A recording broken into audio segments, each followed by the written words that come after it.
Argentina is struggling to stabilize the economy after years of financial instability. Poverty rates are over 40% and inflation close to 50%. In 2018, the IMF granted Argentina an economic bailout to former President Mauricio Macri. It was the largest loan in the fund's history, $57 billion.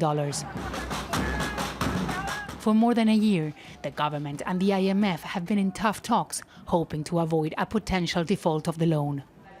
Al Jazeera met with Economy Minister Martin Guzman, who explained the current situation. It is a historic negotiation, and it will, to a large extent, determine the face that the IMF will have in the next few years in a world that is full of problems, in a world that is evolving and in which multilateralism needs to evolve, and the IMF also needs to evolve. Why is the negotiation so difficult? I mean, Argentina has to pay this year $19 billion. I mean, what are the discrepancies? Well, first it's difficult because of the size of the loan and because of what happens before. In 2018, there was a loan that many saw as a political loan, as the support of a multilateral institution to a government, so that government could win the elections. And that created a lot of anxiety, it created many problems, and the economic program that was implemented did not work. There's big differences between members of the IMF, of those who support what Argentina is proposing and those who don't. What is Argentina proposing?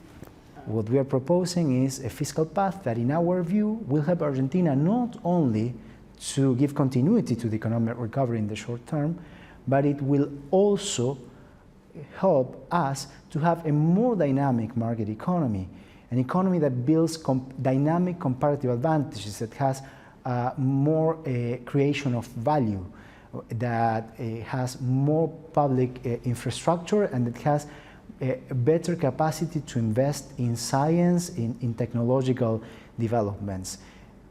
Our view is that the kind of fiscal path that the IMF is proposing will bring troubles.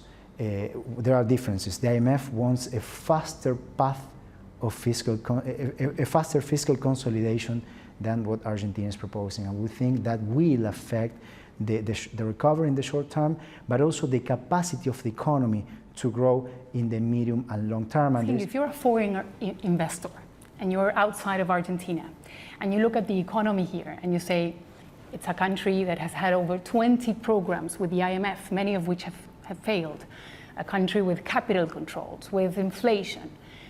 What would you say to them to say that this time it's going to be different? So there is only upside. The economy is growing.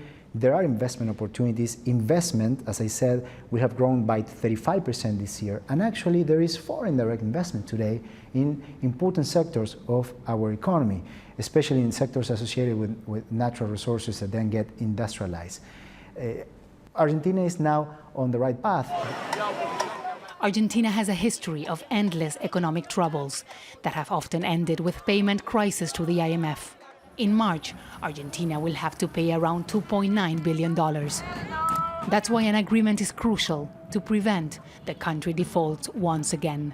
Teresa Bo, Al Jazeera, Buenos Aires.